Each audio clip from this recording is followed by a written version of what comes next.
Assalamualaikum warahmatullahi wabarakatuh. Perkenalkan, aku Muhammad Ilyas. Di pembahasan videoku ini, aku akan menampilkan bagaimana tampilan perencanaan time schedule dengan menggunakan metode Agile untuk proyek yang sedang aku kerjakan saat ini. Dan di sini aku menggunakan bantuan aplikasi OpenProj, yang dimana OpenProj di sini merupakan perangkat lunak yang dikembangkan dengan lisensi GNU atau GPL yang bertujuan dibangun untuk mempermudah seorang analis sistem dalam melakukan perencanaan dan manajemen sebuah proyek yang berskala besar maupun kecil. Langsung saja aku akan menunjukkan kepada kalian bagaimana tampilan perencanaan time schedule yang sudah aku buat dengan menggunakan metode Agile dengan bantuan aplikasi OpenProj. Yang pertama di sini terdapat user stories. Di sini kita mendeskripsikan kebutuhan sistem pada metodologi Agile. Pada tahapan user stories, di sini yaitu merupakan pengembangan software, di mana analisis kebutuhan merupakan tahapan pertama yang dilakukan. Pengumpulan data kebutuhan dapat dilakukan dengan berbagai cara seperti wawancara dengan narasumber, menganalisa permasalahan pada sistem yang berjalan, atau membandingkan beberapa aplikasi sejenis. Setelah kebutuhan sistem dikumpulkan dan dianalisis, maka kebutuhan sistem tersebut harus dideskripsikan. User story merupakan salah satu dokumentasi dari kebutuhan sistem yang digunakan dalam metodologi Agile. Berbeda dengan metode lainnya yang bersifat statis, user story mudah untuk diadaptasi sesuai dengan perubahan kebutuhan sistem. Hal ini sesuai dengan kondisi pasar saat ini yang mengalami perubahan yang sangat cepat, seperti pembaruan sistem operasi ataupun pembaruan perangkat mobile. User story merupakan deskripsi mengenai kebutuhan sistem dalam bentuk bahasa natural yang dapat dengan mudah dipahami oleh end user itu sendiri. Di dalam user stories, di sini aku melakukan identifikasi kebutuhan user dan selanjutnya membentuk tim proyek, dan selanjutnya pengumpulan data pada si pengguna, dan selanjutnya yaitu analisis kebutuhan sistem yang akan dikerjakan nantinya. Di dalam identifikasi kebutuhan user terdapat 5 hari waktu pengerjaan, dan selanjutnya di dalam pembentukan tim proyek terdapat 10 hari pengerjaan, pengumpulan data 10 hari, dan juga analisis kebutuhan sistem 5 hari pengerjaan. Di sini yaitu mulai waktu start mulai pengerjaan, dan di sini finish waktu akhir pengerjaan. Dan selanjutnya kita beralih ke produk backlog. Yang pertama yaitu aku membuat backlog produk terlebih dahulu sebagai awalan, yaitu dengan durasi 2 hari. Selanjutnya aku menentukan estimasi project dalam durasi 3 hari, dan selanjutnya aku menentukan prioritas pengerjaan apa yang akan dikerjakan untuk nanti ke depannya, sehingga dapat memudahkan dalam pengerjaan dan juga lebih cepat. Dalam produk backlog adalah antrian pekerjaan-pekerjaan yang akan dikerjakan di kemudian hari. Setelah dapat mengidentifikasi dan menganalisis kebutuhan dari si user, dan nanti akan diterapkan ke dalam sistem yang akan dibuat.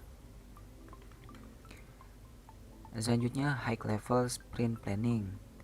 Di sini yaitu terdapat 3 tugas pengerjaan. Yang pertama aku membuat timeline proyek dengan waktu pengerjaan 2 hari. Selanjutnya aku merencanakan sumber daya produk, apa-apa yang dibutuhkan dalam pembuatan sistem. Di sini aku merencanakan dengan waktu 3 hari.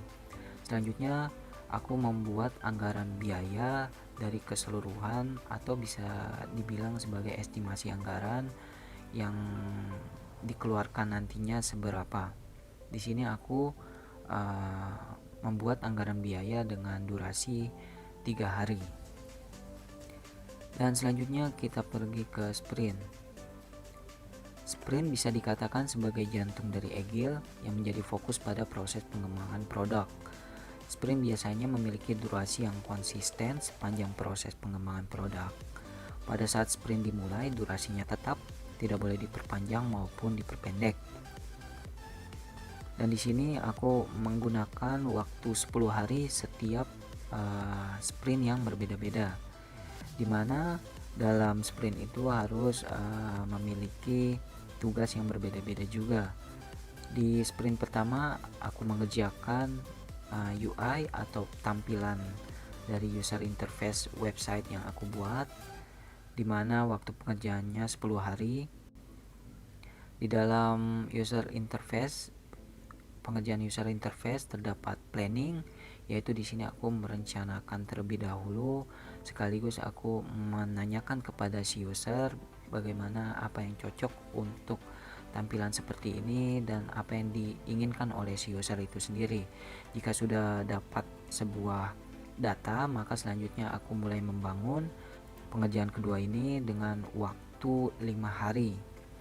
Selanjutnya aku akan melakukan tes pada sistem yang sudah aku buat, dan jika sudah selesai maka selanjutnya aku akan melakukan review dalam waktu 1 hari.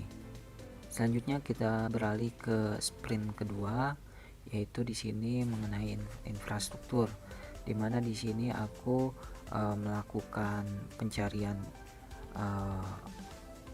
hosting apa saja yang digunakan atau domain apa yang dibutuhkan oleh si user. Jika sudah seperti itu, aku akan mulai mencari-cari dan juga aku akan membuat hosting atau domain yang sesuai dari si user itu sendiri. Dan selanjutnya di sini aku akan melakukan pengerjaan tes atau review. Dan selanjutnya sprint ketiga, pengerjaan UX atau user experience. Di sini sama, yaitu kita melakukan planning terlebih dahulu dalam waktu 2 hari. Selanjutnya aku akan melakukan pengerjaan dalam waktu 5 hari, dan jika pengerjaan sudah selesai maka aku akan melakukan testing pada project yang sudah aku buat dalam waktu 2 hari. Selanjutnya aku akan melakukan review dari project yang aku buat dalam waktu 1 hari. Sprint yang keempat yaitu pengerjaan coding. Di sini di dalam pengerjaan coding terdapat 4, yaitu planning dalam waktu durasi 2 hari, selanjutnya build 5 hari, tes 2 hari, dan juga review 1 hari. Dan seperti itulah mengenai perencanaan time schedule dari project yang akan aku kerjakan menggunakan metode Agile. Kurang lebihnya mohon maaf. Wassalamualaikum warahmatullahi wabarakatuh. Terima kasih dan sampai jumpa.